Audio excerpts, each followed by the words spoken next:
Eh, Selamat sore rekan-rekan media dan seluruh pemirsa yang melihat langsung siaran pers ini. Dan saya minta maaf juga atas keterlambatan ini karena masalah teknis. Assalamualaikum warahmatullahi wabarakatuh. PPKM di Jawa Bali telah berlangsung selama 15 hari sejak tanggal 3 Juli. Tujuan dari PPKM ini adalah untuk menurunkan aktivitas dan mobilitas masyarakat guna mengendalikan penularan dari varian Delta yang saat ini melanda kita. Yang sama kita ketahui 7 kali lebih menular. Saya ulangi, 7 kali lebih menular dibandingkan varian sebelumnya. Telah ada berbagai kemajuan dalam hal penurunan mobilitas dan aktivitas masyarakat, dan hasil monitoring kami terhadap indikator Google Traffic, Facebook Mobility, dan indeks cahaya malam telah terjadi penurunan yang cukup signifikan terhadap penurunan mobilitas dan aktivitas masyarakat. Ini terus terang saja memberikan harapan kepada kita semua bahwa penularan varian Delta ini bisa kita turunkan. Namun penurunan mobilitas dan aktivitas masyarakat ini tidak serta-merta langsung menunjukkan penurunan penambahan kasus. Walaupun 3 hari kebelakangan ini terlihat data-data sudah mulai membaik. Karena ada masa inkubasi penularan yang telah terjadi sebelumnya dan berbagai faktor lain. Hasil penelitian dari berbagai institusi dibutuhkan waktu kurang lebih 14-21 hari. Saya ulangi, dibutuhkan waktu kurang lebih 14-21 hari untuk kemudian penambahan kasus ini bisa mulai flattening atau mulai rata dan menurun. Hal itu sangat mungkin terjadi jika kita semua konsisten terhadap pelaksanaan PPKM ini. Bukanlah pilihan yang mudah bagi pemerintah untuk memutuskan PPKM ini. Di satu sisi, kita harus menghentikan laju penularan varian Delta yang eksponensial atau naik tinggi, agar para dokter, perawat, bidan di rumah sakit, puskesmas, dan fasilitas pelayanan kesehatan yang lain bisa menyembuhkan para pasien COVID-19 yang jumlahnya cukup banyak saat ini. Namun di sisi lain, dampak terhadap ekonomi rakyat kecil juga cukup besar akibat penurunan mobilitas dan aktivitas masyarakat. Mal dan pusat perbelanjaan harus tutup, karyawan pabrik pun harus dikurangi jumlah yang masuk untuk memastikan protokol kesehatan bisa berjalan. Restoran dan tempat makan pun hanya bisa menerima take away. Tentunya akan berpengaruh terhadap omset suatu usaha atau pendapatan harian para pedagang kecil. Bukan kebijakan yang mudah juga untuk menyeimbangkan kedua hal tersebut. Tapi pemerintah memutuskan bahwa PPKM ini perlu kita ambil untuk menghentikan laju penularan varian Delta. Untuk meringankan beban rakyat yang terdampak PPKM ini, Bapak Presiden telah memerintahkan kami, para menterinya, untuk memberikan tambahan bantuan dari pemerintah yang bisa diberikan untuk meringankan beban akibat PPKM ini. Pemerintah akan memberikan bantuan sosial tambahan sebesar 39,19 triliun untuk masyarakat yang akan dikucurkan segera oleh Menteri Keuangan dan Menteri Sosial. Bantuan itu meliputi, pertama, pemberian beras Bulog 10 kg untuk 18,9 juta keluarga penerima manfaat KPM. Kedua, bantuan sosial tunai 10 juta KPM. Ketiga, pemberian tambahan ekstra 2 bulan untuk 18,9 juta KPM sembako. Keempat, bansos tambahan untuk 5,9 juta KPM usulan daerah. Keenam, tambahan anggaran untuk kartu prakerja senilai 10 triliun. Dan juga subsidi listrik rumah tangga untuk 450 volt dan 900 volt diperpanjang 3 bulan sampai Desember 2021. Selanjutnya, perpanjangan subsidi kuota internet bagi siswa, mahasiswa, guru, dosen selama 6 bulan. Dan juga subsidi abonemen listrik diperpanjang sampai Desember 2021. Selain penambahan anggaran untuk bantuan sosial di atas, pemerintah juga meningkatkan alokasi anggaran untuk kesehatan sebesar 33,21 triliun, antara lain meliputi penambahan anggaran untuk biaya perawatan pasien COVID-19 di rumah sakit, penambahan insentif nakes, tenaga vaksinasi, pembangunan rumah sakit lapangan, pembelian oksigen, serta pembagian 2 juta obat gratis yang sudah dimulai oleh Presiden kemarin, isolasi mandiri bagi OTG dan gejala ringan. Saya kira nanti Ibu Menkyu, Mensos, dan Bapak Menkes bisa menjelaskan lebih detail pembagian ini. Jadi ada yang dari Mensos, TNI, Polri, dan berbagai elemen lain yang ingin berpartisipasi, dan ini akan kita lakukan secara masif. Saya ulangi, akan kita lakukan secara masif.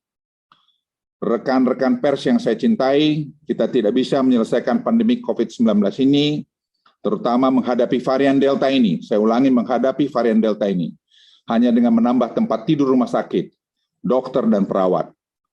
Itu hanya sementara. Meskipun kami terus bekerja keras menambah fasilitas rumah sakit itu, hal ini hanyalah solusi sementara. Solusi permanen adalah menjalankan protokol kesehatan yang ketat dan mempercepat program vaksinasi yang Presiden perintahkan berkali-kali dan mengecek berkali-kali mengenai ini, agar tercipta herd immunity. Oleh karena itu, saya memohon dengan sangat kerjasama dari seluruh komponen masyarakat untuk mematuhi protokol kesehatan dan ketentuan-ketentuan tambahan selama periode PPKM ini, serta mengikuti program vaksinasi yang dijalankan pemerintah selama periode PPKM ini. Jumlah vaksinasi juga meningkat cukup signifikan dan akan kita targetkan 1,5 juta per hari pada bulan depan. Bapak Presiden juga sudah memberikan penekanan kepada para menteri untuk memastikan bahwa berbagai program bantuan sosial di atas bisa segera diterima oleh masyarakat miskin dan kelompok-kelompok masyarakat yang berhak, dan ini adalah prioritas dari Bapak Presiden. Saat ini kami sedang melakukan evaluasi terhadap apakah PPKM dengan jangka waktu dan apakah dibutuhkan perpanjangan lebih lanjut. Kami akan laporkan pada Bapak Presiden, dan saya kira dalam 2-3 hari ke depan kita juga akan mengumumkan secara resmi. Ada 2 indikator yang kami gunakan mengevaluasi periode transisi, di mana beberapa relaksasi bisa dilakukan jika indikator penambahan kasus konfirmasi dan bed occupancy rate trennya semakin baik. Dan kebetulan 2 hari terakhir ini kita lihat membaik, dan kita juga lihat periode 14 sampai 21 hari itu kita sudah masuki dalam periode tersebut. Maka kami akan masuki pada fase relaksasi berikutnya. Kami lihat ada beberapa daerah yang mencapai penurunan mobilitas dan aktivitas masyarakatnya sudah cukup baik, dan penambahan kasusnya sudah flattening dan sudah menurun, seperti DKI Jakarta, dan saya melihat Bali juga akan menurun penambahannya dalam 1 minggu ke depan, walaupun mungkin masih akan naik dalam 2-3 hari ke depan. Tapi kalau kita konsisten semua, saya melihat akhir Juli posisi kita akan semakin baik. Oleh karena itu saya minta teman-teman di semua tempat, di Banten, Jawa Barat, Jawa Tengah, Jawa Timur, untuk bahu-membahu, dan di tempat lain penjuru tanah air untuk melawan varian Delta ini. Terakhir, sebagai koordinator PPKM Jawa dan Bali, dari lubuk hati yang paling dalam saya ingin meminta maaf kepada seluruh rakyat Indonesia jika dalam penanganan PPKM Jawa Bali ini masih belum optimal.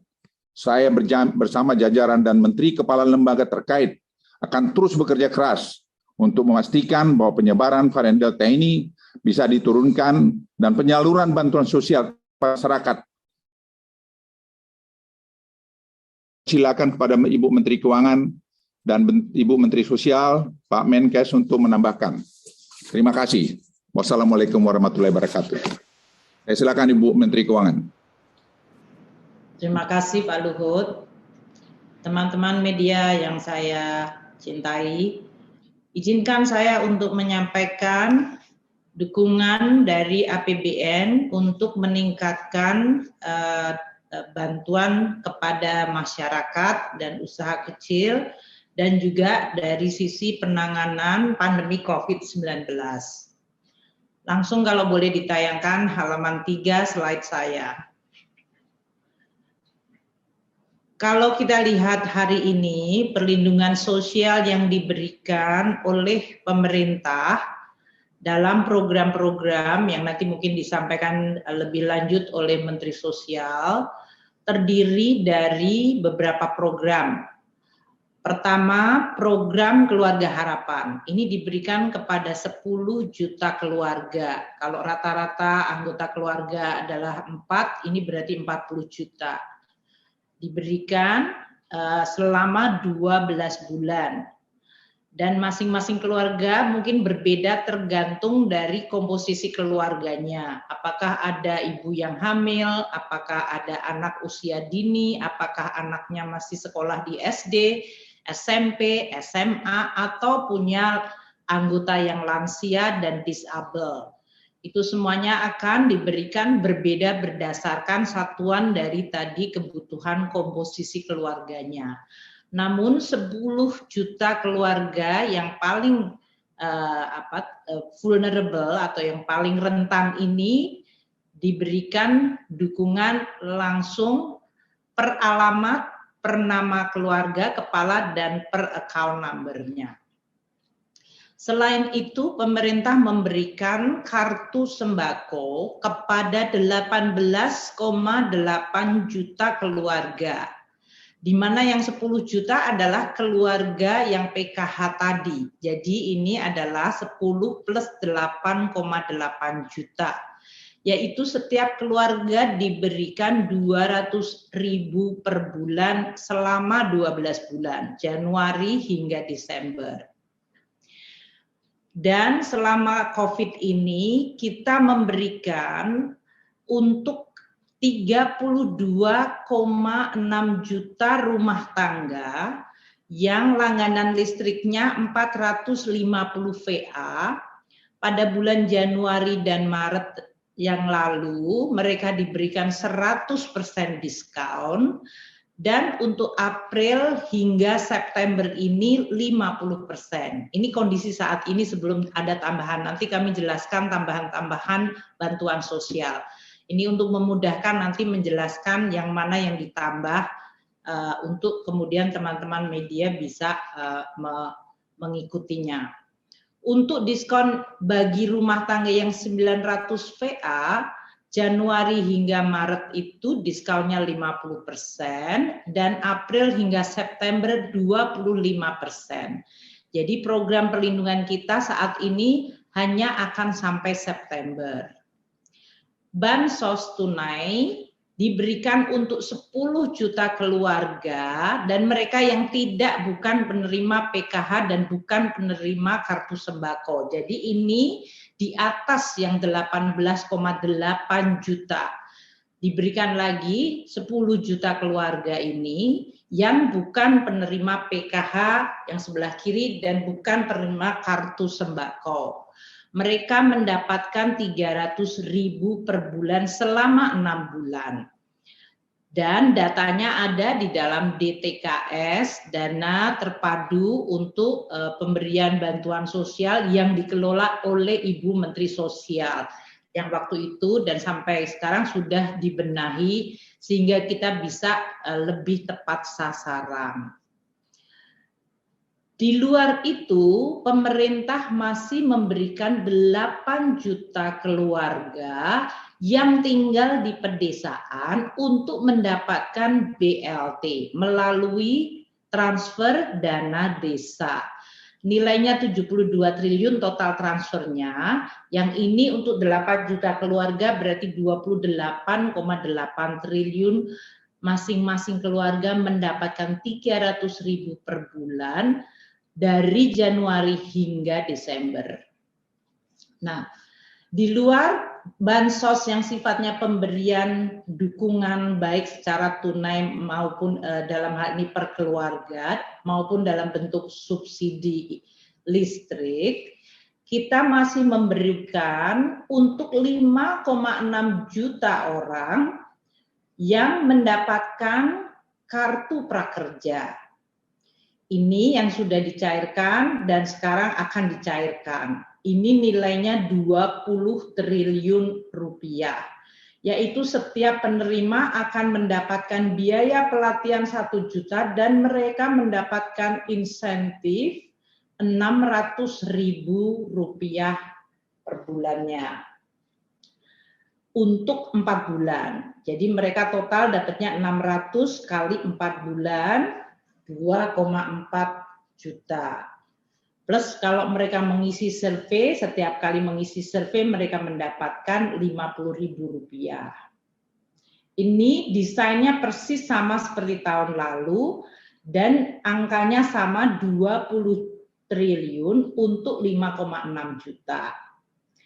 Kemudian yang terakhir adalah subsidi kuota internet. Diberikan kepada 38,1 juta pelanggan yang merupakan orang tua dari siswa dan mahasiswa atau PAUD dan juga untuk guru serta dosen.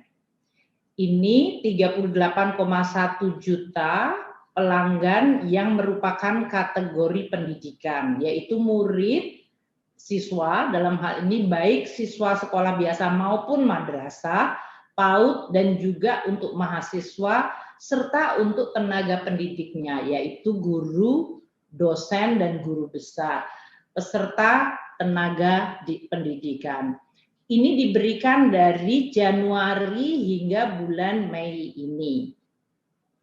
Nah, seiring dengan situasi COVID yang tadi dijelaskan sangat detail oleh Bapak Menko, nanti kita akan sampaikan beberapa yang perlu untuk diperkuat.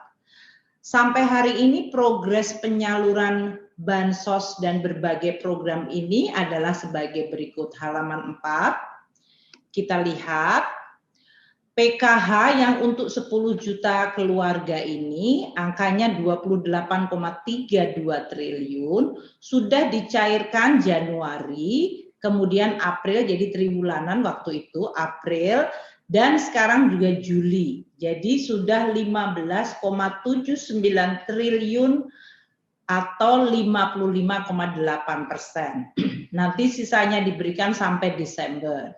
Jadi ini on track dan selalu tepat waktu. Atau bahkan sering kita mengumpulkan dalam 3 bulan dibayarkan di depan. Untuk kartu sembako dari 18,8 juta penerima dengan anggaran 40,31 triliun, itu bulan Januari sampai dengan bulan Maret penerimanya sekitar 15,9 juta. Jadi belum mencapai keseluruhan alokasi yang dianggarkan. Jadi dalam hal ini Ibu Mensos katanya akan sanggup untuk menambah hingga kita bisa memenuhi 18,8 juta penerima kartu sembako tadi, yang 200.000 per bulan. Jadi kalau kita lihat Januari ada 15,9 juta mendapatkan dengan anggaran 3,19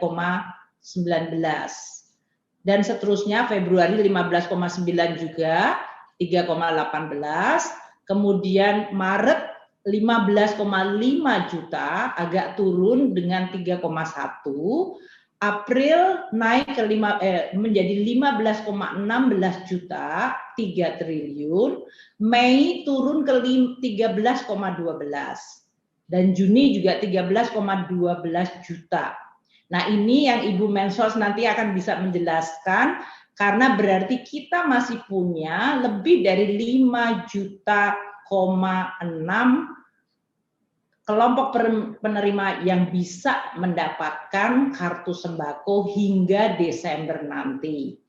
Hari ini sudah dicairkannya 24,11 triliun atau 59,8% dari total anggaran 40,31 triliun untuk program kartu sembako.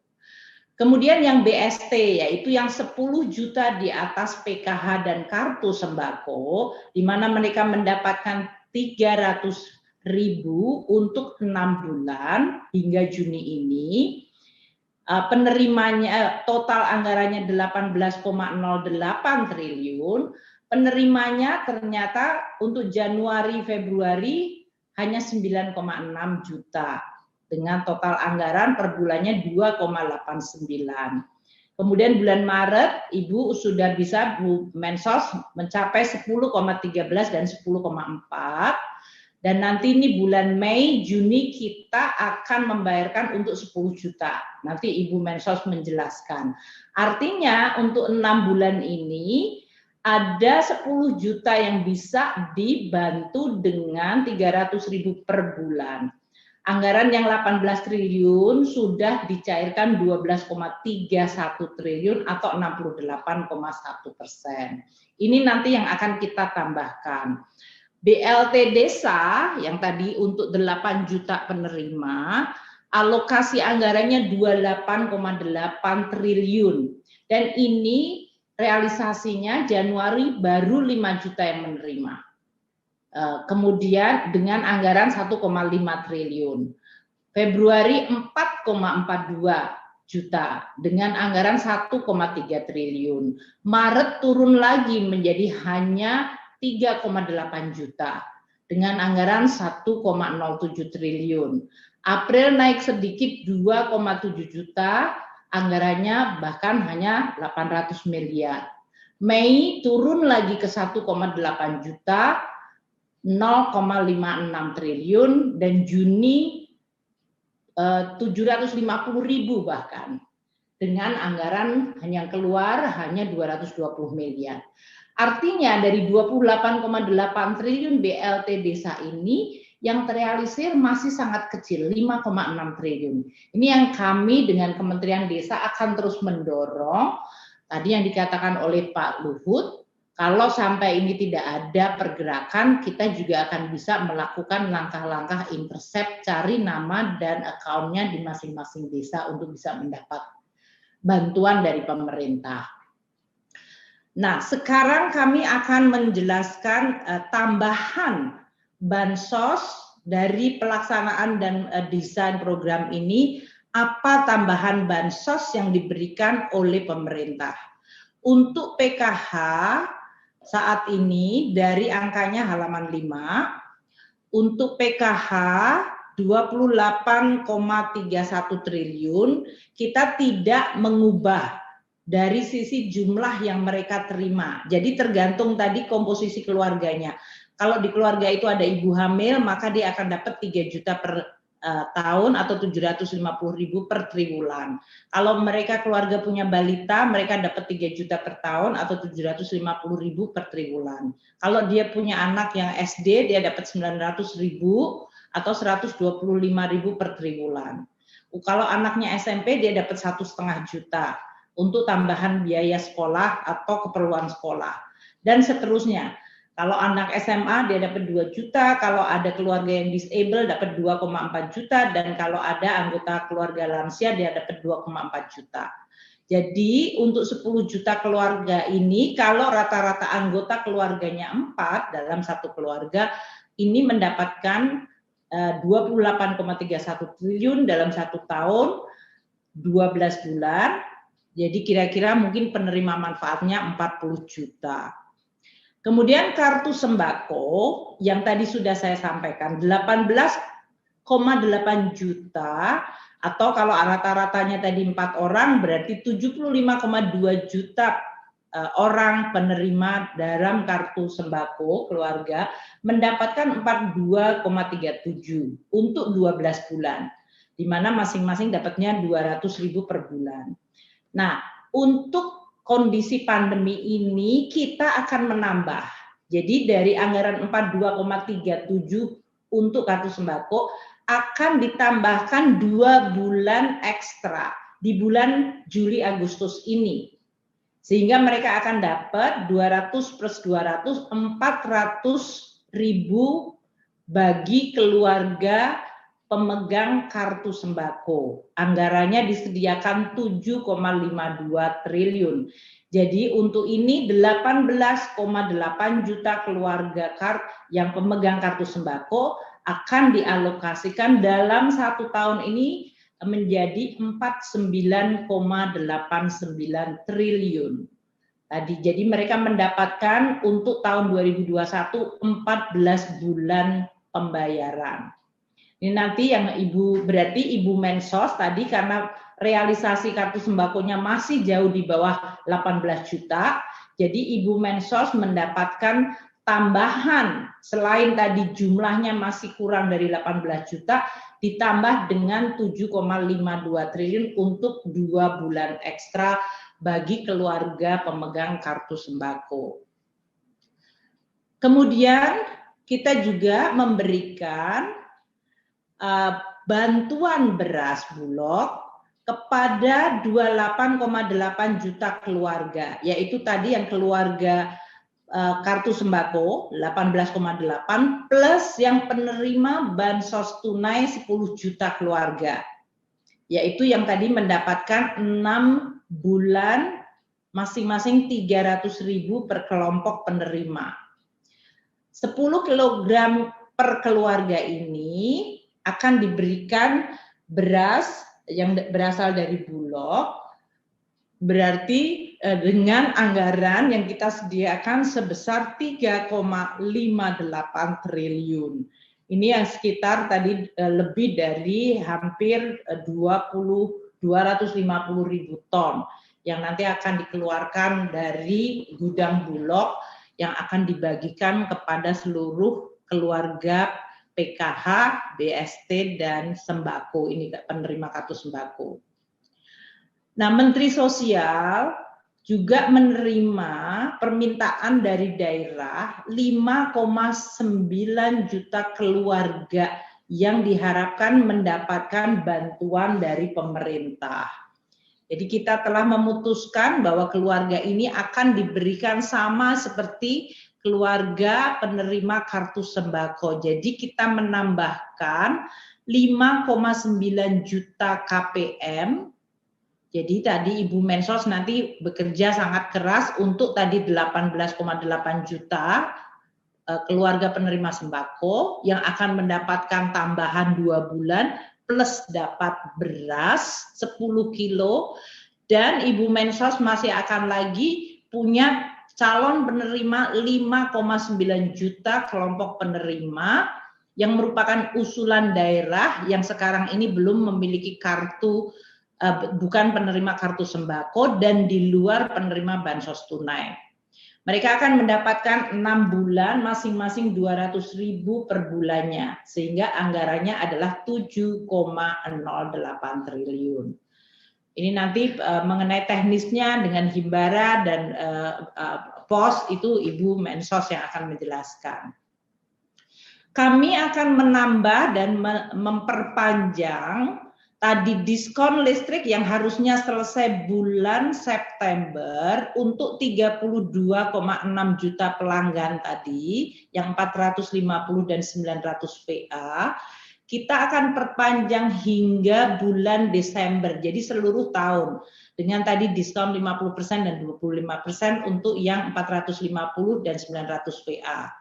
Jadi untuk ini kita akan menambahkan anggaran subsidi diskon listrik sebesar 1,91 triliun.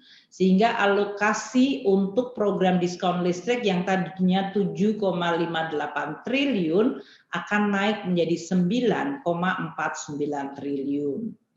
Kami akan juga memperpanjang bantuan rekening minimum biaya abonemen atau biaya beban, ini yang biasanya sangat diminta oleh dunia usaha kecil menengah, untuk 1,14 juta pelanggan.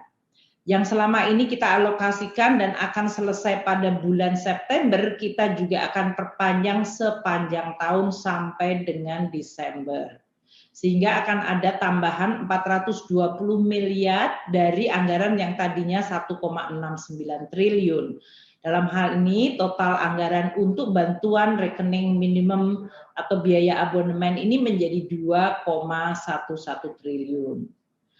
Program prakerja yang tadi telah saya sampaikan untuk 5,6 juta peserta dengan anggaran 20 triliun, kami akan tambahkan 10 triliun lagi sehingga program prakerja tadi bisa menambah jumlah pesertanya dengan tambahan 2,8 juta peserta. Sehingga total anggaran menjadi 30 triliun dan penerimanya 8,4 juta peserta. berdasarkan beberapa survei menggambarkan bahwa program prakerja ini cukup membantu para pencari kerja atau yang terkena PHK. Untuk subsidi kuota, kami juga akan dan sudah mengalokasikan agar ini diperpanjang sampai Desember. Karena tadi seperti saya sampaikan, selesai di bulan Mei, kemudian murid-murid libur untuk akhir tahun ajaran dan akan memulai lagi bulan Juli. Jadi kami masih akan terus bersama Menteri Pendidikan dan Kementerian Agama, karena ini menyangkut semua sekolah, termasuk sekolah keagamaan, madrasah, pesantren. Ada 38,1 juta siswa dan tenaga pendidik. Kami sudah alokasikan 5,54 triliun untuk mengcover sampai dengan bulan Desember nanti. Sehingga totalnya nanti akan menjadi 8,53 triliun dari yang alokasi sekitar 3 triliun. Nah, untuk dana desa yang tadi masih belum terlaksana secara baik, karena dari 8 juta penerima, tadi kan penerimaannya masih hanya sekitar 1 juta penerima, kami telah melakukan langkah dengan Kementerian Desa agar BLT Desa efektif untuk dicairkan dan membantu masyarakat yang terutama saat ini sedang menghadapi PPKM. Ini pemerintah desa bisa membayarkan BLT desa, kita melakukan relaksasi dari berbagai aturan sehingga mereka tidak punya kendala untuk segera membayarkan kepada kelompok penerima di desa tersebut yang belum mendapatkan bantuan sosial apapun. Belum dapat PKH, belum dapat sembako, belum dapat BST, sehingga ini mengcover tadi 8 juta masyarakat lain yang barangkali masih sangat membutuhkan dukungan. Nah, ini kami dengan Kementerian Desa akan terus memonitor dan meyakinkan supaya ini terjadi percepatan di bulan Juli seperti Pak Menko tadi sampaikan. Kalau sampai tidak terjadi, kita juga akan mencoba melakukan intercept sehingga uang itu sudah ada tapi belum dirasakan manfaatnya oleh masyarakat akan bisa kita hindarkan. Kita ingin segera uang itu masuk ke dalam masyarakat dan membantu mereka. Kemudian di dalam APBD, nanti Bapak Menteri Dalam Negeri juga bisa menyampaikan, sebetulnya ada anggaran yang ditujukan untuk perlindungan sosial. Ini di luar yang tadi diberikan lebih dari 150 triliun yang diberikan pemerintah pusat melalui APBN. Ini di APBD. Di APBD itu ada anggaran 12,11 triliun untuk perlindungan sosial dan 13,35 triliun untuk pemberdayaan ekonomi. Ini untuk membantu usaha kecil, PKL, warteg, dan yang lain-lain. Saat ini kita melihat realisasinya masih sangat kecil. Untuk perlindungan sosial baru 2,3 triliun atau hanya 19,2%. Padahal ini udah bulan Juli. Untuk anggaran yang bisa membantu pengusaha, terutama para pedagang kaki lima, warteg, UMKM, ada 13,35 triliun baru tercairkan 2,3 triliun atau 17,2. Jadi dari APBD ada anggaran 25,46 triliun yang seharusnya bisa dirasakan.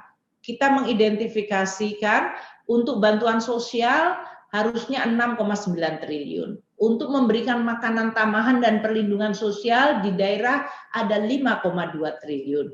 Untuk pemberdayaan UMKM 2,3 triliun. Untuk subsidi pertanian dan pemberdayaan ekonomi lainnya ada 11 triliun. Ini yang nanti kita harap akan segera dicairkan sehingga bisa dirasakan langsung oleh masyarakat manfaatnya, terutama dalam kondisi saat ini. Kemudian untuk UMKM, pemerintah telah memberikan 9,8 juta, halaman selanjutnya, penerima UMKM yang sudah disalurkan. sebesar 11,76. Saat ini bulan Juli hingga September kami meminta kepada Kementerian UMKM masih ada anggaran 3,6 triliun rupiah yang bisa diberikan kepada 3 juta peserta baru. Kita harap datanya sudah lebih baik dan targetnya juga lebih.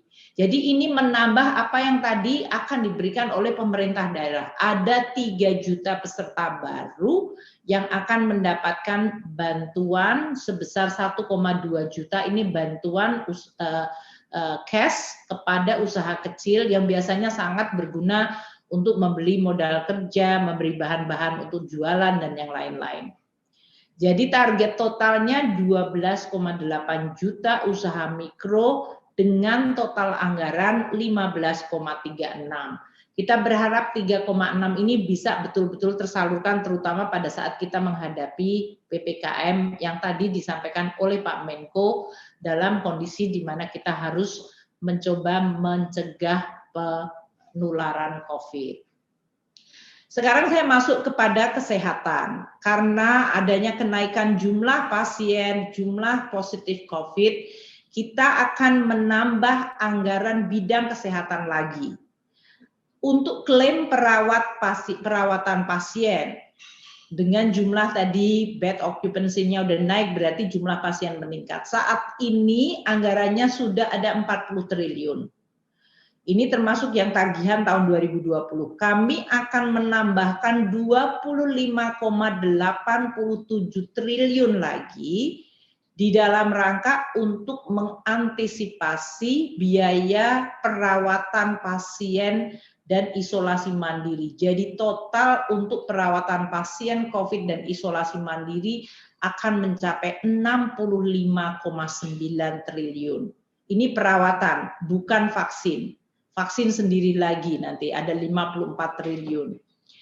Kemudian Bapak Menteri Kesehatan dan jajaran membangun berbagai pusat rumah sakit darurat di dalam mengantisipasi kenaikan jumlah COVID ini. Asrama-asrama haji dikonversi menjadi rumah sakit darurat di Pondok Gede, di Surabaya, di Boyolali, di Bandung, di Yogyakarta.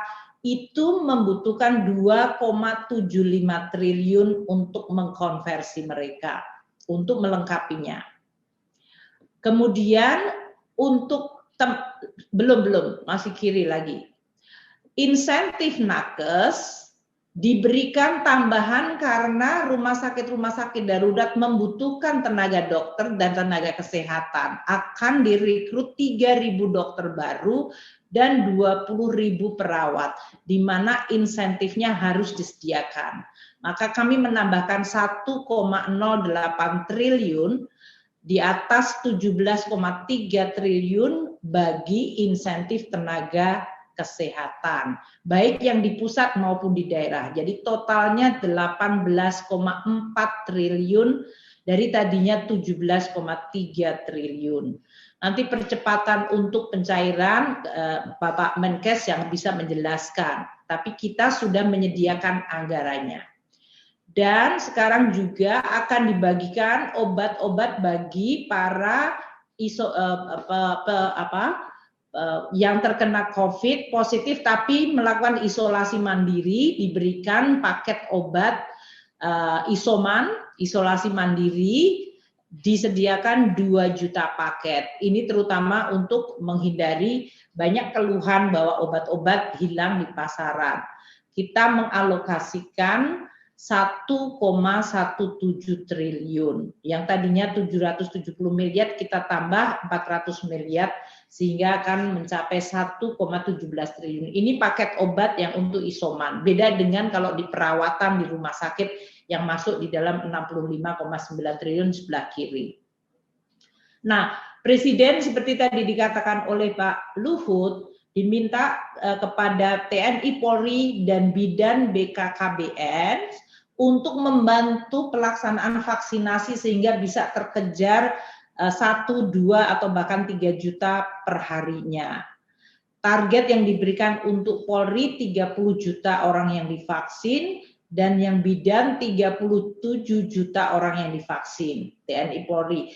Ini berarti mereka akan diberikan anggaran untuk vaksinasi, yaitu tenaga-tenaga yang melakukan vaksinasi 1,96 triliun. Sebetulnya anggaran ini ada di daerah, namun selama ini tidak terjadi, sehingga tadi kita mendengar keluhan dari TNI yang melakukan operasi vaksin dan mereka harus mengeluarkan dari anggarannya sendiri. Kita nanti akan berikan dan nanti anggaran yang di daerah kita akan ambil langsung sebelum kita transfer. Namanya di intercept. Kemudian pelaksanaan penebalan PPKM Mikro yang karena ini adalah membutuhkan lebih banyak personel untuk menjaga, memberikan edukasi dan membantu masyarakat, akan ditambahkan 790 miliar untuk TNI dan Polri di dalam melaksanakan tugasnya membantu aparat di daerah di dalam melaksanakan kebijakan PPKM Mikro ini. Sekarang ini Pak Luhut dan jajaran Kemenkes sedang berupaya menambah jumlah suplai oksigen. Kita sediakan 370 miliar untuk pengadaan baik dari dalam negeri dan dari luar negeri. Yang penting kita sekarang mendapatkan suplai oksigen sesuai dengan perhitungan dari Kemenkes dan Pak Menko Luhut. Untuk vaksinasi kita berikan 57,8. Ini belum kita ubah, masih sama.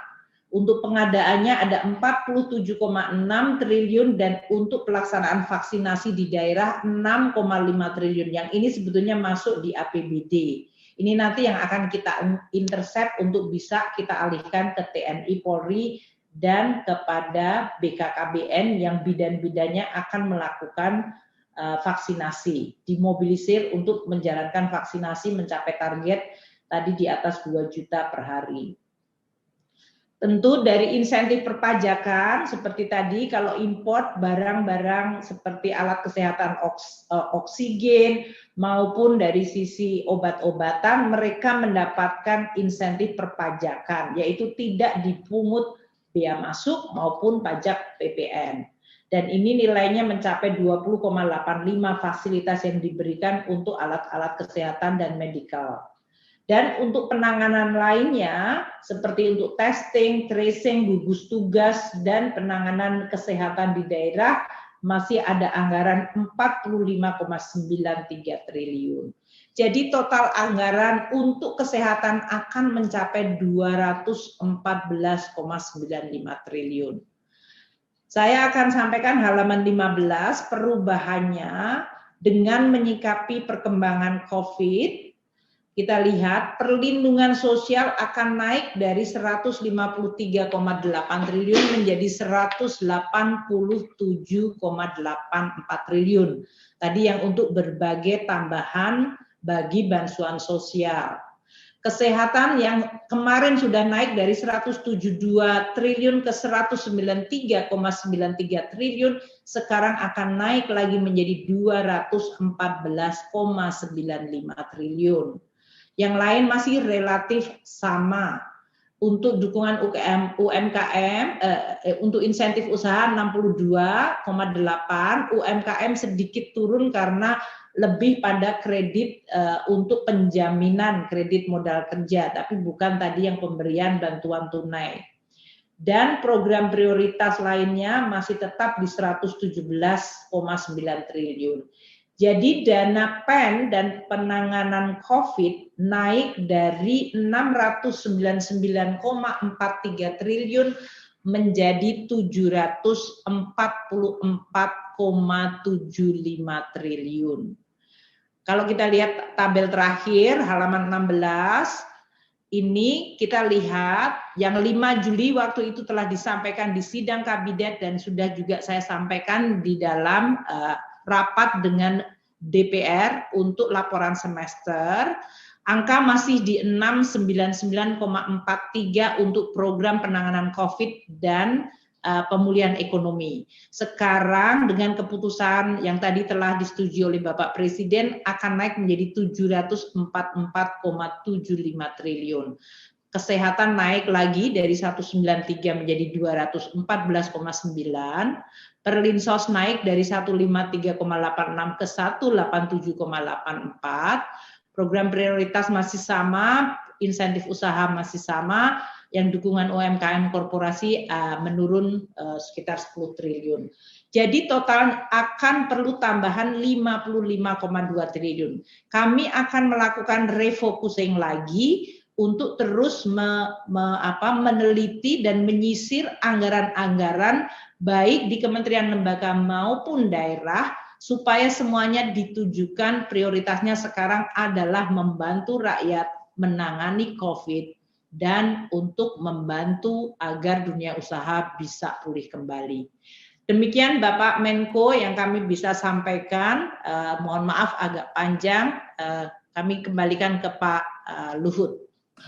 Bu Ani, terima kasih atas penjelasan yang panjang lebar. Saya kira masyarakat bisa melihat detail bagaimana upaya pemerintah untuk tadi menangani masalah varian Delta ini. Sekarang kita dengarkan Menteri Sosial, Ibu Risma, untuk menjelaskan eksekusi daripada apa yang sudah disampaikan oleh Ibu Ani tadi. Saya silakan Ibu Risma. Terima kasih Pak Menko Marinvest dan Ibu Menteri Keuangan yang telah menjelaskan secara detail sekali. Jadi perlu kami sampaikan bahwa tadi penerima bantuan sosial itu yang rutin sejak beberapa tahun itu adalah PKH sejumlah 10 juta yang tadi sudah dijelaskan oleh Ibu Menkyu bahwa rinciannya adalah masing-masing keluarga. Ada yang kemudian ada yang keluarga disable, kemudian ada anak SD, SMP dan sebagainya. Jadi total penerima bantuan PKH tadi kalau diasumsikan masing-masing 4 orang di dalam satu keluarga, total realnya adalah menerima bantuan 33.674.865 jiwa. Jadi kenapa ini harus disebutkan? Karena 33 juta itu menerima semuanya. Jadi ada yang menerima untuk orang tuanya saja, kemudian ada yang menerima kalau anaknya 2 SD dan SMP itu menerimanya total seperti itu. Nah, kemudian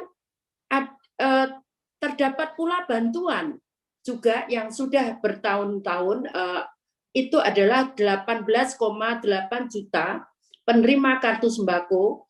Ini yang di kami sebutkan bantuan pangan non tunai itu adalah 18,8 juta. Di mana sebagian besar penerima bantuan pangan non tunai atau kartu sembako yang tadi disebutkan oleh Ibu Menkyu adalah juga penerima kartu PKH. Nah, sehingga sisanya yang sebesar 5,6 juta itu belum menerima PKH. Kenapa keterkaitannya? Keterkaitannya adalah penerimaan beras. Penerimaan beras yang akan nanti disalurkan oleh Bulog, totalnya akan ada tambahan beras 5,6 juta karena peserta BPNT atau kartu sembako tadi tidak masuk di dalam kartu PKH. Di awal pemberian beras itu hanya untuk penerima kartu PKH dan kartu penerima bantuan sosial tunai sebesar 10 juta yang nilainya Rp300.000 per bulan. Pada tahun ini itu hanya diberikan sampai April, namun kemudian ada tambahan 2 bulan yang sudah mulai diterimakan. Jadi sudah mulai diterimakan di bulan Juli kemarin. 2 bulan dirapel. Jadi diterima di bulan Juli kemarin. Ini sudah mulai proses. Kemudian masing-masing keluarga PKH dan BST itu akan menerima beras sebesar 10 kg per kakak. 10 kg per kakak, ditambah tadi peserta kartu sembako atau BPNT yang belum menerima dari beras PKH, maka akan diberikan beras PKH sejumlah 5,6 juta jiwa. Itu di Jawa.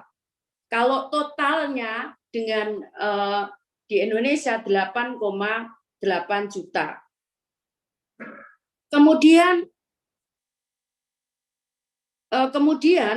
tadi disampaikan oleh Bu Menteri bahwa BPNT atau kartu sembako akan ditambah 2 bulan. Jadi sebetulnya totalnya nanti seolah-olah seperti 14 bulan. Namun itu akan diterimakan di bulan Juli dan Agustus. Jadi peserta 18,8 juta BPNT akan menerima tambahan 2 bulan senilai per bulannya 200.000 per bulan. Kemudian tadi disampaikan kenapa angkanya masih ada yang bergerak, karena memang ada proses yang mengganti yang meninggal dan sebagainya, sehingga kami harus mengganti data baru yang kemudian disampaikan ke bank sebagai bank penyalur, terutama PKH dan BPNT, untuk merubah hal data tersebut. Sehingga kenapa belum tuntas 18,8 juta. Perlu kami sampaikan bahwa untuk PKH dan kartu sembako atau BPNT itu disalurkan melalui Bank Himbara. Bank Himpunan Bank Negara, ada BNI, BRI, kemudian Mandiri, dan satunya BTN. Nah, khusus untuk Aceh, karena Gubernur Aceh saat itu masih meminta untuk disalurkan melalui Bank Syariah, maka kemarin sempat terhenti untuk 2 bulan terakhir yang nanti akan disalurkan oleh Bank Syariah Indonesia. Kemudian ada usulan baru dari daerah untuk penambahan yang kami masukkan di dalam rencana penerima bantuan kartu sembako atau BPNT. Tadi diusulkan oleh sudah disampaikan oleh Bu Menkyu bahwa masing-masing akan menerima 200.000 per bulan selama 6 bulan. Dan kami juga mengusulkan yang 5,9 juta ini juga akan menerima beras. Kemudian perlu kami sampaikan bahwa untuk PKH, BST, dan BPNT itu sudah mulai disalurkan sejak awal bulan Juli. Memang masih belum selesai karena ada yang kemarin sempat ditahan. Ternyata lapor ke saya kok nggak terima. Ternyata pindah dia tanpa memberitahu Pak RT. Sehingga kita juga sempat hentikan. Jadi saya berharap ini tidak kita harus cek dulu dengan data kita. Kenapa mereka tidak terima? Ada yang pindah. Kemudian ada yang lapor ke saya, Bu, saya tidak terima. Kenapa? Setelah saya cek, loh, kamu menerima, ini ada buktinya, kamu terima fotonya. Ya Bu, saya minta bantuan yang ini lagi. Nah, tidak bisa seperti itu. Jadi ini semua ada aturannya dan itu semua usulannya adalah dari daerah di awal. Seperti itu. Nah, kemudian perlu kami sampaikan bahwa penyaluran beras nanti itu akan disalurkan oleh Bulog langsung ke penerima manfaat, sedangkan data itu dari kami, Kementerian Sosial. Jadi itu yang perlu kami sampaikan. Kemudian dari Kementerian Sosial juga kami membantu untuk operasional pada saat ada penertiban, mungkin ada keluhan dari warga bahwa mereka tidak bisa dan mereka belum menerima bantuan dari bantuan sosial, kami menyalurkan 3.000 pack daerah dan pada daerah-daerah kota ibu kota kami akan menyalurkan 6.000 pack. Kemudian untuk itu kami juga membuat dapur umum yang kami melayani para rumah sakit yang untuk mensupport nakes yang mungkin mereka terlalu berat, sehingga kita juga atur gizinya, ada daging, ada telur yang diharapkan bisa mensupport. Kemudian tenaga untuk makam, petugas makam, ada juga dimintakan dari daerah ke dapur umum kami. Kemudian juga ada petugas-petugas lainnya, serta juga ada beberapa warga yang mengajukan di kampung yang melakukan isolasi mandiri. Mereka juga meminta bantuan makanan kotak di dapur umum kami. Jadi itu kelengkapannya. Jadi mulai bulan Juli ini yang baru, karena yang lain sudah kita gelontorkan melalui Himbara maupun PT Pos, ada usulan 5,9 juta baru dari daerah yang nanti akan kita proses, serta penambahan 2 bulan untuk 18,8 juta penerima kartu sembako atau BPNT. Itu yang nanti akan baru, serta penambahan beras untuk masing-masing penerima bantuan sosial. Demikian Pak Menko, saya kembalikan.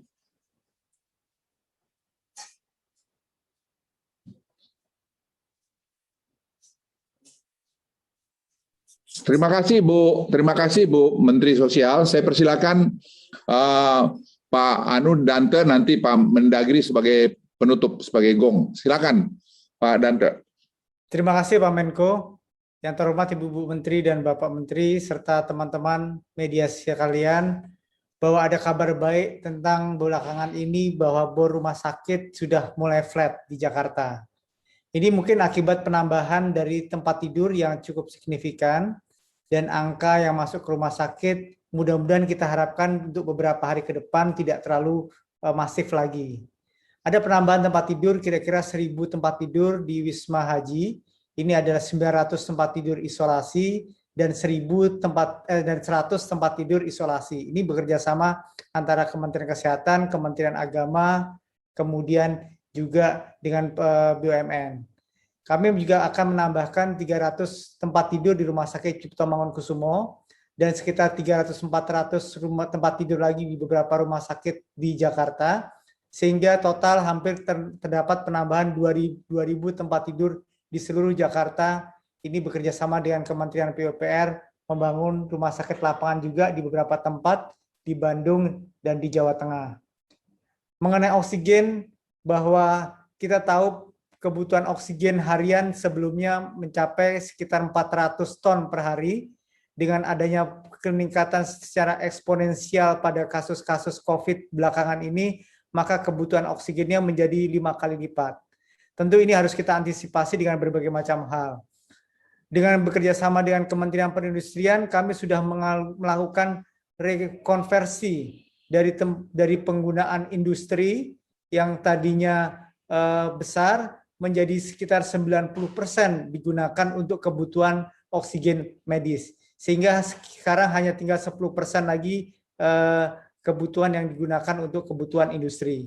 Tentu masih ada beberapa kekurangan di sana-sini, bahwa distribusi juga memerlukan perhatian dan ini sedang kita lakukan relokasi. Kebutuhan distribusi ini kami terus bekerja sama dengan berbagai macam sektor, antara lain adalah dengan satgas-satgas di provinsi. Hampir setiap hari kami bertemu dan melakukan pendistribusian oksigen dengan prioritas yang kami lakukan secara digital. Penambahan oksigen yang tersalurkan secara digital ini sangat membantu, karena itu kami mohon kepada semua rumah sakit untuk mengisi SIRS online oksigen. SIRS online oksigen ini adalah format digital yang digunakan untuk memprediksi berapa kebutuhan oksigen untuk tiap rumah sakit, sehingga kita bisa melakukan distribusi ini secara maksimal dan secara terencana. Sehingga bukan ketika oksigennya habis, baru kemudian rumah sakit berteriak. Jadi ini akan membuat kita menjadi lebih terdistribusi lagi dengan lebih baik lagi. Kemudian juga kita akan menambah sekitar 20-30 ribu oksigen konsentrator. Oksigen konsentrator ini akan mensuplai dengan jumlah sebesar itu kira-kira 600 ton oksigen per hari yang akan dibutuhkan. Oksigen konsentrator ini bisa mensuplai kira-kira 10 liter oksigen per menit untuk kebutuhan tempat-tempat di kamar isolasi maupun di tempat-tempat rawat-rawat di rumah sakit isolasi tersentral. Kemudian pasokan obat bisa saya laporkan bahwa di dalam negeri relatif terkontrol pasokannya. Kami menyadari bahwa ada obat-obat impor yang memang secara global pasokannya sangat ketat, dan obat-obat tersebut antara ada Remdesivir, Actempra, Gamaras, atau IVIG. Remdesivir akan kami impor dari India, Pakistan, dan Cina, dan itu sekarang sudah mengalami negosiasi dibantu dengan Kemenlu agar India bisa membuka kembali ekspornya. Sudah mulai masuk sekitar 50.000 vial, dan nanti akan bertambah lagi menjadi 50.000 vial lagi per minggu. Kami juga sudah membuka akses ke Cina supaya obat-obat yang mirip dengan Remdesivir bisa masuk. Obat yang jarang juga adalah Actemra. Ini akan kami dapatkan dan diproduksi oleh perusahaan Roche di Swiss, dan sudah kami bicarakan dengan Roche di Swiss, dan kami akan mendapatkan obat serupa ini. Kami harapkan bisa mendapatkan pasokan dari Cina. Obat-obat yang dikategorikan masih cukup dan akan distribusikan dan kelihatannya masih jarang untuk masyarakat, ini sudah kami lakukan pertemuan dengan GP Farmasi, gabungan pengusaha farmasi, supaya distribusi obat itu menjadi semakin lebih merata di seluruh tanah air, sehingga masyarakat lebih gampang untuk melakukan akses obat. Sesuai dengan arahan Bapak Presiden kemarin mengenai perkembangan vaksinasi, akan kami percepat dengan memperpendek stok vaksin. Stok yang ada saat ini sekitar 74 juta dosis vaksin di seluruh daerah. Sampai saat ini sudah disuntikan 50 juta dosis untuk 41 juta orang yang disuntik pertama. Jadi masih ada sekitar 18 juta dosis yang sudah terdistribusi stoknya di seluruh wilayah tanah air. Kita sudah mendapatkan kedatangan bahan baku yang cukup untuk akhir Agustus nanti, sekitar 30 juta dosis vaksin kembali. Saya menekankan kembali agar masyarakat memakai masker dan menghindari kerumunan apapun yang terjadi, bahwa kita harapkan bahwa apa yang kita kerjakan dalam PPKM ini akan menjadi suatu hal yang merupakan integrasi peran serta masyarakat dan komitmen dari pemerintah. Terima kasih, itu yang bisa saya sampaikan Pak Menko. Terima kasih Pak Dante. Saya persilakan gongnya ini Pak Tito. Silakan Pak Tito. Baik Pak Menko, terima kasih banyak.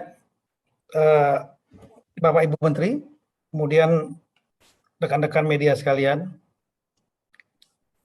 kami kira mengenai penanganan COVID ini memang sudah diterapkan upaya-upaya, mulai upaya kita tahu bahwa dengan adanya indikator, mulai dari kasus konfirmasi yang naik, kemudian fatality rate yang naik, dan BOR yang meningkat, memang perlu upaya-upaya extraordinary, maka dilakukan upaya di hilir yang paling utama, peningkatan kapasitas kesehatan seperti yang disampaikan oleh Bapak Wakil Menkes, dan kami selaku pembina dan pengawas pemerintahan daerah juga melakukan pendampingan rapat dengan pemerintah daerah juga untuk memperkuat kapasitas kesehatan masing-masing daerah, diantaranya konversi untuk COVID, untuk bednya, kemudian juga tempat-tempat isolasi sampai dengan ke komunitas di desa-desa dan di kampung-kampung. Kemudian di samping usaha hilir, yang paling utama juga adalah usaha di hulu. Karena usaha di hilir secara maksimal memang baik untuk menjaga agar sistem kesehatan tidak kolaps, tapi upaya di hulu untuk membendung agar penularan tidak menyebar itu perlu dilakukan. Oleh karena itulah kita melakukan apa yang kita sebut dengan PPKM. PPKM ini memang esensinya lah untuk mengurangi mobilitas, kemudian kerumunan, sesuai dengan prinsip yang seluruh dunia juga dilakukan, yaitu 3M, 3T itu. Dan kemudian dalam rangka untuk membatasi kegiatan-kegiatan ini memang ada level-levelnya. dari yang longgar sampai dengan yang cukup ketat. Nah, memang PPKM tentunya pembatasan kegiatan itu pasti tidak akan mengenakan. Pasti tidak akan mengenakan karena ini mengurangi freedom. Tapi memang harus dilakukan dalam rangka untuk keselamatan rakyat. Keselamatan rakyat adalah yang utama. Sehingga memang mungkin namanya juga pembatasan tidak akan enak. Tapi sekali lagi ini demi kepentingan bersama, demi kepentingan menyelamatkan rakyat untuk kita semua. Ini yang mungkin teman-teman media mungkin tolong betul-betul disampaikan narasi ini. Kemudian kita juga tentunya tidak menghendaki ada pembatasan kegiatan. Tapi memang kita harus lakukan. Kemudian yang berkaitan dengan PPKM ini, memang Bapak Presiden memberikan penekanan, yaitu agar dilakukan dengan cara-cara yang humanis, kemudian santun, kemudian manusiawi, tidak berlebihan, meskipun tetap tegas. Karena namanya untuk mendisiplinkan masyarakat itu, di tengah masyarakat yang berbeda-beda, kulturnya, dan lain-lain, maka perlu ada langkah-langkah tegas, tapi sekali lagi, humanis, santun, manusiawi, dan tidak berlebihan, tidak menggunakan kekerasan eksesif. Ini contoh seperti kasus di Goa, sudah dilakukan penindakan, saya juga langsung menelpon kepada Bupati, Pak Adnan Yassin Limpo, langsung dicopot, dan lain-lain. Nah, kemudian, tapi jangan sampai mengurangi moral dari teman-teman, karena ini memang resiko kita bekerja. Yang penting jaga, jangan sampai emosi gitu. Kemudian, arahan juga Bapak Presiden, namanya juga pembatasan, pasti akan terdampak. Ada yang terdampak, terutama bidang-bidang ekonomi pasti akan terdampak, UMKM juga ada yang terdampak. Nah, untuk masyarakat juga ada yang mungkin karena kegiatan ekonomi, kegiatan produksi berkurang, maka akan terdampak. Oleh karena itu, arahan Bapak Presiden betul-betul didata masyarakat yang terdampak itu dan kemudian dibantu. Dan saya kira Bapak Ibu Menteri Keuangan sudah menjelaskan secara detail sekali skema dari pemerintah pusat. Nah, konteks untuk pemerintah daerah, karena selaku Mendagri, saya melakukan pembinaan dan pengawasan, pemerintah daerah juga harus sharing burden, harus juga berbagi beban. Karena apa? Karena yang ada pada garis depan adalah pemerintah daerah. Yang tahu masyarakatnya adalah pemerintah daerah, terutama desa dan pemerintah tingkat 2. Itu yang paling paham situasi lapangannya. Kemudian ada anggaran-anggaran yang sudah dialokasikan oleh pemerintah pusat maupun dari anggaran yang berasal dari pendapatan asli daerah yang bisa dimanfaatkan dalam rangka untuk membantu masyarakat. Ada 2 hal yang perlu dibantu. Yang pertama adalah jaring pengaman sosial dalam bentuk bantuan sosial. Yang kedua adalah stimulan ekonomi, terutama yang terdampak agar usaha-usaha mikro, menengah, ultramikro itu tidak menjadi jatuh atau mati. Jadi mereka tetap harus bisa survive.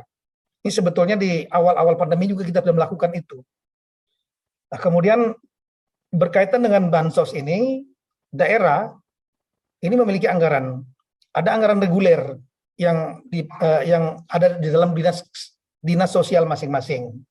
Nah, problemnya adalah kadang-kadang teman-teman daerah ini meminta menunggu program dari pusat, dari Kemensos. Nah, di tengah situasi yang mendesak seperti ini, maka kita sudah menyampaikan tadi siang sudah dengan rakor dengan seluruh kepala daerah, dengan Menko Ekonomi juga, dengan Ibu Menteri Keuangan juga, Ibu Mensos, agar daerah segera untuk menyalurkan, menggunakan, merealisasikan mata anggaran bantuan sosial dan bisa bila perlu dibantu dari mata anggaran BTT, belanja tidak terduga, itu dapat digunakan untuk membantu masyarakat yang terdampak di wilayahnya.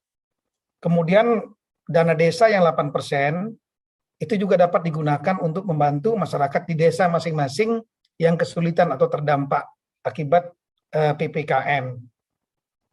Kemudian kami juga sudah rapat dengan seluruh kepala daerah kepada Kasatpol PP, Dirjen Administrasi Wilayah yang menangani PP, Satpol PP, itu sudah menyampaikan hari Jumat yang lalu dengan seluruh Kasatpol PP belajar pengalaman kasus di Goa agar jangan sampai terulang peristiwa yang sama, kemudian menjaga moral anggotanya masing-masing. Kami juga tadi menyampaikan pada saat rapat dengan seluruh kepala daerah jam 10.30 tadi pagi, juga ada sampaikan penekanan mengenai tata cara penanganan PPKM dalam rangka penegakan hukum oleh satuan polisi, Satpol PP, kemudian juga mengenai penggunaan anggaran bansos, kemudian anggaran BTT dalam rangka untuk bansos. Dan prinsip utama adalah bansos ini kita harapkan bansos ini tidak usah nunggu dari pusat. Jadi begitu di daerah melihat ada masyarakat yang kesulitan, segera untuk dibantu. Prinsipnya adalah tidak melakukan markup dan kemudian memang tepat sasaran pada masyarakat yang benar. Sepanjang itu dilakukan dengan benar, saya sudah disampaikan oleh Pak Menko, Pak Luhut beliau menyampaikan dan kami juga siap mendukung. Kita akan tanggung jawab sepanjang itu memang digunakan untuk kepentingan masyarakat yang terdampak. Tidak usah nunggu, ini diskresi kepada kepala daerah masing-masing. Dan juga nggak di markup. Itu saya kira, apalagi ada tadi rapat sudah dengan kepala BPKP akan melakukan pendampingan. Sehingga kita harapkan betul-betul jangan ragu-ragu kepala daerah untuk segera menyampaikan bantuan kepada masyarakat masing-masing, termasuk dana desa. Nah, kemudian tadi memang ada usulan dari salah satu gubernur agar dikeluarkan aturan dari Mendagri, peraturan Mendagri seperti tahun lalu. Tahun lalu memang ada peraturan bersama Mendagri dengan Menteri Keuangan tentang realokasi APBD yang digunakan untuk 3 hal, yaitu penanganan pandemi COVID, kemudian jaring pengaman sosial, kemudian stimulan ekonomi untuk menjaga agar terutama yang menengah, mikro, ultra mikro itu tidak jatuh. Nah, ini Ibu Menteri Keuangan sudah mengeluarkan peraturan Menteri Keuangan, yaitu 8% dari dana DAU dan DBH itu dapat digunakan untuk penanganan pandemi COVID yang meliputi 5 hal. Penanganan COVID-19, dukungan vaksinasi, dukungan kelurahan untuk PPKM, insentif tenaga kesehatan, dan belanja kesehatan lainnya, dan kegiatan prioritas yang ditetapkan oleh pemerintah pusat. Nah, memang kita lihat ada hal yang diminta oleh ketegasan dari pemerintah daerah supaya realokasi dalam rangka untuk jaringan pengaman sosial dan stimulan ekonomi ini juga dapat disampaikan secara tegas. Kami akan berkoordinasi dengan Ibu Menteri Keuangan sesegera mungkin, paling lambat Senin saya kira, berusaha untuk mengeluarkan peraturan di mana daerah bisa merealokasikan APBD mereka untuk jaring pengaman sosial dan stimulan ekonomi. Sehingga ini bisa menjadi dasar betul bagi daerah untuk tidak ragu-ragu merealokasikan APBD-nya untuk kepentingan bansos maupun stimulan ekonomi. Kemudian yang berikutnya ingin kami sampaikan bahwa Bapak Presiden juga sudah menyampaikan agar realokasi yang disampaikan oleh Ibu Menteri Keuangan 8%, kemudian ada dana bantuan operasional kesehatan tambahan yang bisa digunakan dalam rangka penanganan pandemi COVID ini betul-betul bisa direalisasikan, tapi realisasinya masih rendah. Termasuk insentif tenaga kesehatan itu menjadi prioritas oleh Bapak Presiden. Kami sudah menyisir dan sudah rapat berkali-kali dengan kepala daerah. Masih belum ada beberapa daerah yang belanja untuk penanganan COVID dan realisasi untuk insentif tenaga kesehatan masih belum banyak berubah. Oleh karena itu hari Sabtu kami sudah menyampaikan surat teguran tertulis. Saya kira surat tertulis ini termasuk, mohon maaf, langkah yang cukup keras karena jarang kami keluarkan kepada 19 provinsi dengan data-data yang kita miliki, di mana ada data yang kuat bahwa memang realisasinya uangnya ada tapi belum direalisasikan untuk kegiatan penanganan COVID, kemudian untuk insentif tenaga kesehatan dan lain-lain. Ini saya kira nanti kita sharing, silakan kalau mau disampaikan juga ke publik supaya teman-teman kepala daerah juga bisa memahami. Bisa saja kepala daerah tidak tahu, karena masalah anggaran ini kadang-kadang yang lebih paham adalah Bapeda atau Badan Keuangannya, BPKAD. Sementara kepala daerah kadang-kadang kami berapa kali ke daerah, banyak yang kadang-kadang tidak tahu posisi saldonya seperti apa. Nah, ini kami mengeluarkan surat resmi. Kemudian kami juga mengeluarkan surat edaran malam ini dalam rangka untuk pemberlakuan PPKM ini, mulai dari arahan kepada jajaran Satpol PP untuk tegas dan humanis, manusiawi, tidak berlebihan, kemudian melakukan evaluasi reguler, dan kemudian evaluasi reguler PPKM juga membantu masyarakat ketika yang kesulitan ekonomi. Jadi tidak hanya tindak tegas, tapi juga ada bantuan baik dalam bentuk bagian masker, sembako, kemudian suplemen atau makanan sehat, hand sanitizer, dan lain-lain. Ini surat edaran ini kami malam ini kami edarkan kepada seluruh kepala daerah dan akan kami lakukan monitoring. Demikian Bapak Menko, terima kasih Pak. Terima kasih pada teman-teman menteri dan juga pada rekan-rekan media. Saya kira kita sudah mendengarkan semua penjelasan detail dan seluruh pemirsa. Saya hanya menyimpulkan sedikit bahwa kami kerja keras untuk ini dan menghadapi banyak masalah, banyak tantangan, tapi saya ingin menyampaikan bahwa satu persatu masalah itu saya kira makin bisa kita selesaikan. Tapi itu tidak cukup, karena yang paling penting lagi di hulu adalah semua kerjasama kita, seluruh masyarakat, dan siapapun, tidak ada batas, tidak ada jabatan, pangkat tinggi rendah, profesor, jenderal, sampai tukang batu, supir, semua sama dengan menghadapi varian Delta ini. Kalau kita tidak kompak, kita tidak satu, tidak akan bisa kita selesaikan. Ini nanti bisa turun, bisa muncul lagi nanti kalau kita tidak disiplin. Jadi kata kunci semua saya himbau pada masyarakat, pada semua kita, jangan kita politisasi ini, mari kita bekerja bersama. Kekompakan itu saya kira di hulu, itu nasihat yang saya terima juga dari Dewan Guru Besar Fakultas Kedokteran Universitas Indonesia, maupun dari Universitas UGM, maupun juga dari Airlangga, yang saya minta mereka memberikan asistensi dan memberikan juga pandangan-pandangan kami. Dan itu pandangan yang mereka berikan pada kami, dan itu kami serap. Nah, oleh karena itu sekali lagi dari lubuk hati yang paling dalam, saya minta pada semua masyarakat, ayo kita kerjasama bahu-membahu. Tidak ada yang paling pintar di sini, tidak ada yang paling hebat di sini, kita semua sama. Kita menghadapi satu varian Delta yang luar biasa ganasnya, yang bisa mengenakan siapa saja. Dan kita sudah melihat dan merasakan, di sekeliling kita banyak yang kenain. Dan Presiden sekali lagi merintahkan kami semua para pembantunya untuk bekerja round the clock untuk menyelesaikan masalah ini, atau kontrol masalah ini. Dan tidak mudah, dan kalau hanya kami tidak akan bisa selesai.